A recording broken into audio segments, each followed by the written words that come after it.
정말 큰 돈을 번 국제적인 갑부들에게 물어보시기 바랍니다.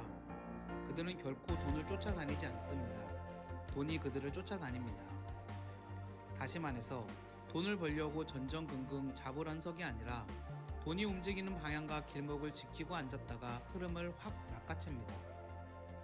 하나님께 복을 받고 싶습니까?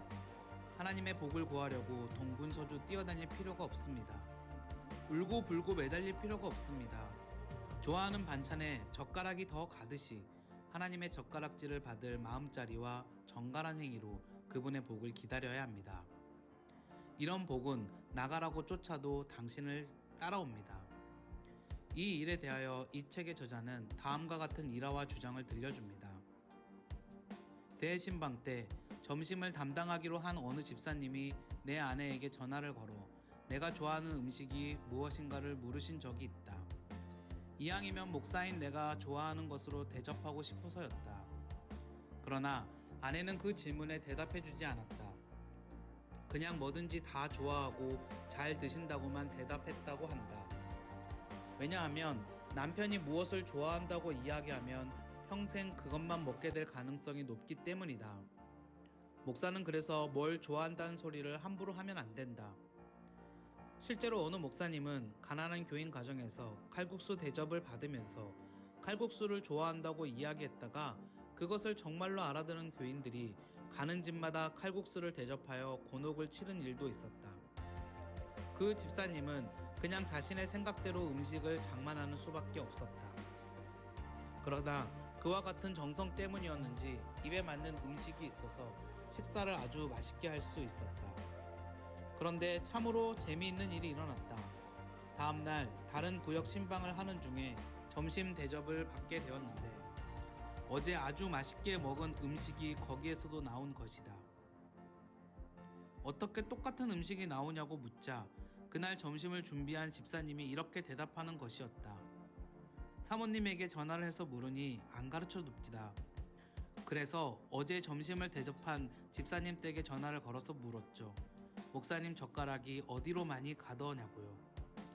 그 정성에 나는 참으로 감동했다. 그리고 생각했다. 목회를 저 마음으로 하면 성공하리라. 하나님의 젓가락이 어디로 가는가를 살펴보고 하나님이 좋아하시는 일을 열심히 하면 반드시 성공하리라. 그날부터 내가 좋아하게 된 성경 구절이 있다. 그것은 고린도후서 5장 8에서 9절 말씀이다. 우리가 담대하여 원하는 바는 차라리 몸을 떠와 주와 함께 있는 그것이라. 그런즉 우리는 몸으로 있든지 떠나든지 주를 기쁘시게 하는 자가 되기를 힘쓰노라. 경기도 광주에서 몇몇 교회가 연합하여 재직 수련회를 가진 적이 있었다. 사흘 저녁 집회를 맡아 갔었는데 집회를 주관하는 목사님으로부터 집회 전에 일찍 와서 목사님들과 함께 식사를 하자는 연락을 받았다. 연락을 받고 가니 보신탕을 잘한다는 집으로 들어가는 것이었다. 그런데 나는 불행히도 보신탕을 전혀 먹을 줄 모른다. 원래 육식을 별로 좋아하지 않는 데다가 특히 지독한 애견가여서 개를 거의 사람 취급할 만큼 끔찍이 여기는 사람이니 보신탕을 먹는다는 것이 내게는 불가능한 일이었다. 앞이 캄캄했다. 저들이 미안해할 것을 생각하면 정말 걱정이 태산 같았다. 큰 일은 아니었으나 역시 그날 저녁 식사는 피차 힘든 식사가 되고 말았다. 아무리 그래도 강사에게 한번 물어도 보지 않고 보신탕 집으로 나를 데리고 간 것은 잘한 일은 아니다. 나는 그날 목회도 저렇게 하면 안 될 터인데 하는 생각을 혼자서 했다. 그날 식비는 물론 교회가 지불했을 것이고 교회의 지불 명세서에는 분명 강사 접대비라고 기록되어 있었을 것이다. 강사 접대를 빙자하여 저 좋아하는 음식을 먹으면서도 그것을 강사 접대라고 하는 사람들이 있듯이 저 좋아하는 일을 하면서도 그것을 목회라고 하는 사람들은 세상에 얼마나 많을까 생각해 보았다. 하나님의 젓가락을 생각하며 하나님이 좋아하시는 음식을 장만하고 대접하는 심정으로 목회를 해야겠다고 다시 한번 다짐할 수 있었다. 이왕에 예수를 믿으려면 잘 믿어야 한다. 열심히 믿어야 한다.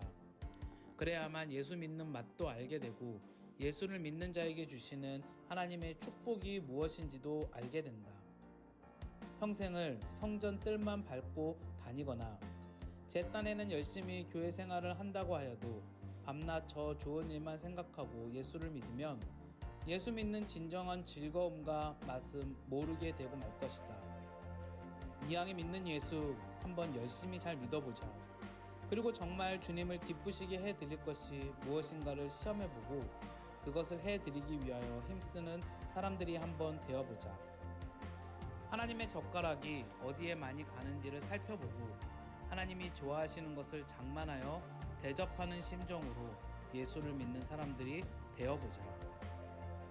그렇습니다. 우리는 하나님의 마음에 합한 신앙생활을 하고 있나요? 하나님의 뜻을 찾고 그 하나님의 뜻대로 신앙생활을 하는 그리스도인이 되시기 바랍니다.